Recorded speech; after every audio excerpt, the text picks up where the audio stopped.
Expected it to be a bit more colorful like all the rest of the ads for it, but just a plain white box again. And then you get the box within the box, which should have some accessories. For the monitor, that would be a thick 7" by 7" microfiber cloth with a little Apple logo on it. The whole thing's about the size of a CD. It's really thick actually, but okay. And then you get your power cable and your Thunderbolt cable, both black, both braided, both very high quality. And then the box like cleverly shifts to each side to give you a little more room to pull the display out.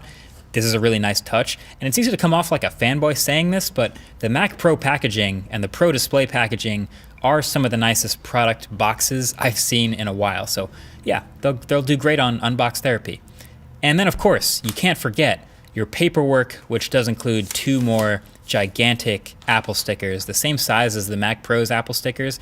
Again, I'm not putting them on my car, but if I did want to match a matte black car, I totally could. Anyway, all right, I've been a fan of boxy designs on stuff in the past. The new iPod Pros, some smartphones like the Note 9 and Note 10 in the past, and boxy stuff like this. So I really like the squared off sides of the new Pro Display XDR, and you see that right away. It's so flat on the sides that you can just stand it up on its own without a stand. I actually thought about leaving it there for a while I went and got the stand, but then I thought a bit more rationally about it and just resting it on the side for a bit. So then comes everyone's favorite piece, the Apple Pro Stand. So Apple famously on stage announced this as a $5,000 monitor with an optional $1,000 stand. I said that's crazy. It's a $6,000 monitor that you can buy without the stand if you want $1,000 off. But either way, this is the grand for a stand that got a lot of attention. The box it comes in though, which is separate, not gonna lie, it's also a really nice box, and you get the stand out, and it's just this slab of solid aluminum as you'd expect. It's protected in all sorts of ways by various stickers and cloths. But then the final piece of the puzzle is taking the Pro Display and snapping it on, connecting it to the stand, which thanks to magnets is super easy and really satisfying. So there you have it.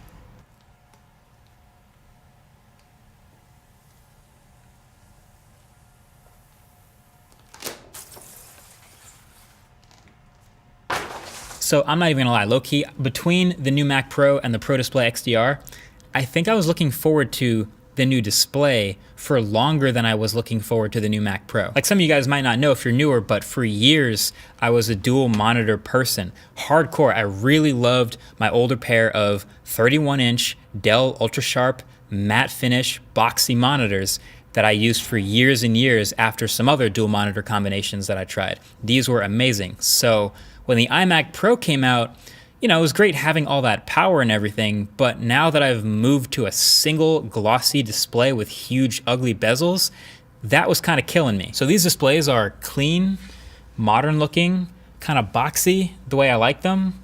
Yeah, I'm just really happy they exist. But yeah, these are very unconventional, very unusual displays in a lot of ways, from the spec sheet to the price, to the target demographic, to the stand it comes on.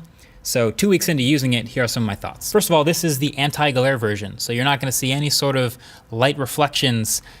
This is a $1,000 option on Apple's website. Now, typically a matte version of a display will have that top panel of glass have a film on top of it that is anti-glare. What Apple's described this as is they've nano-etched the back of this top layer of glass so that the coating is not like visible or felt by your hand, but it's underneath, and that'll scatter the light waves and stop the reflections. To me, the anti-glare reflectiveness is really, really good. So there was no way I was gonna go back to a glossy monitor again, and this super reinforced that decision. You can see with this monitor next to a glossy display, the difference is very clear.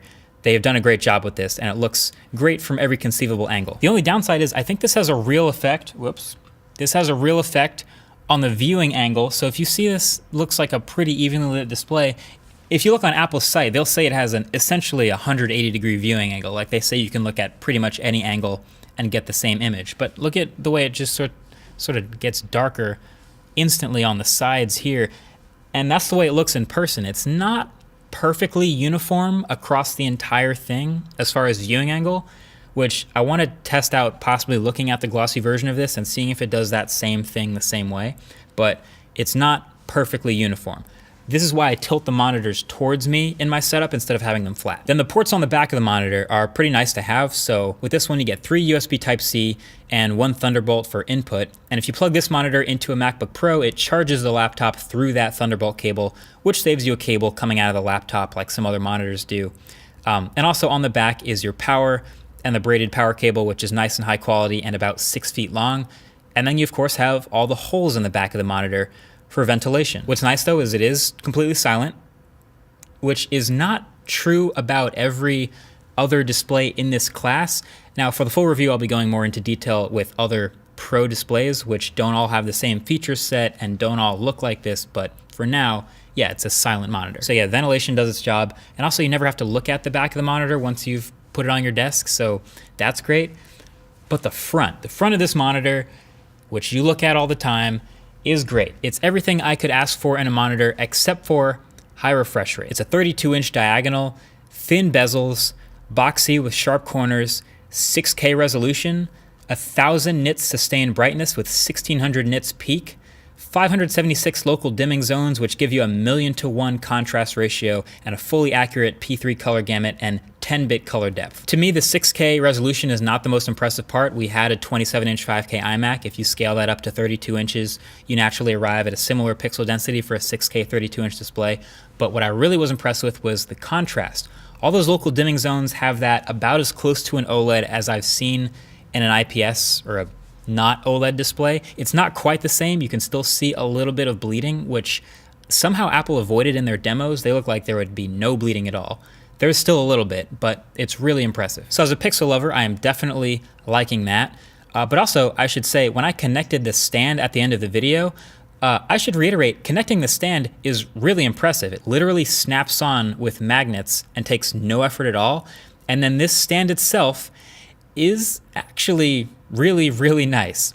Okay, so it's made of a solid piece of metal, so it's hefty, it's weighted, it doesn't wobble with a monitor of this size at all, so that's a good start. And then it's height adjustable with a single finger if you want.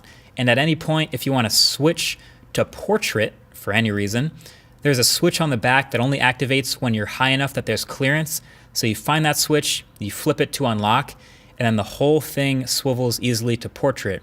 And the UI even automatically switches to portrait mode without you having to do anything in the settings. That's pretty sweet. So really the hinge that's holding it up is just perfectly balanced and weighted that a monitor this exact size feels effortless to maneuver around on your desk whenever you want. Now all that being said, is this stand worth $1,000? The gut answer is just no. That's an insane amount to pay for a stand. But like then again, it's kind of hard to evaluate the price of a monitor stand. Like nothing else really does what this one does. Nothing's made of the same stuff all the way around. Nothing has this level of effort into design. How much does this stuff matter to you? Also, how much do people normally pay for monitor stands? Like on the Apple website, it says the Pro Display XDR weighs 16.5 pounds. And on Amazon, you can get a dual screen monitor stand made of plastic that supports up to 22 pounds each for $33 plus shipping. So that and a Visa mount and you're set. But would you get that for the Pro Display XDR? I don't know. I don't think I would. Half the people that end up getting one of these, businesses don't even need a stand. They'll just get the Visa mount and plop this into their current setup and don't need to buy the Pro stand. But the other half that just have millions of dollars to pour into production will just get the Pro stand anyway and put it on their desk and they'll enjoy it. It'll be great. And then the last few percent, people who are high-end consumers, people like me, other YouTubers, will get the Pro stand and will also like it a lot. And I will be comfortable saying this is the best stand you can get for the Pro Display XDR, but it also probably is still overpriced. So image quality, amazing, as you would expect. Color accuracy, excellent. A couple of video edits in, I can verify it's been really nice. Viewing angles, a little bit questionable, but I tilt them towards me, so it's no big deal anyway. And also it supports True Tone out the box, which is their automatic color shifting based on the environment around you. There's sensors up there for that, and it's on by default. I'm not sure why that's on by default. Anyway, I'm really impressed so far.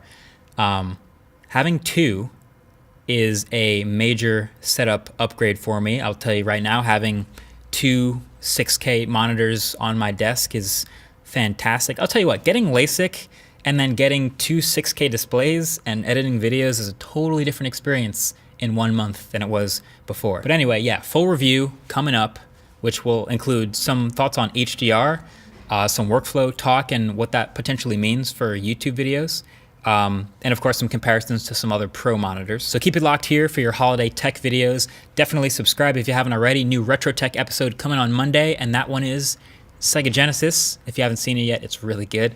So yeah, keeps rolling on. Can I call this Techsember? Techsember. I'm gonna call it Techsember. Thanks for watching. Catch you guys in the next one. Peace.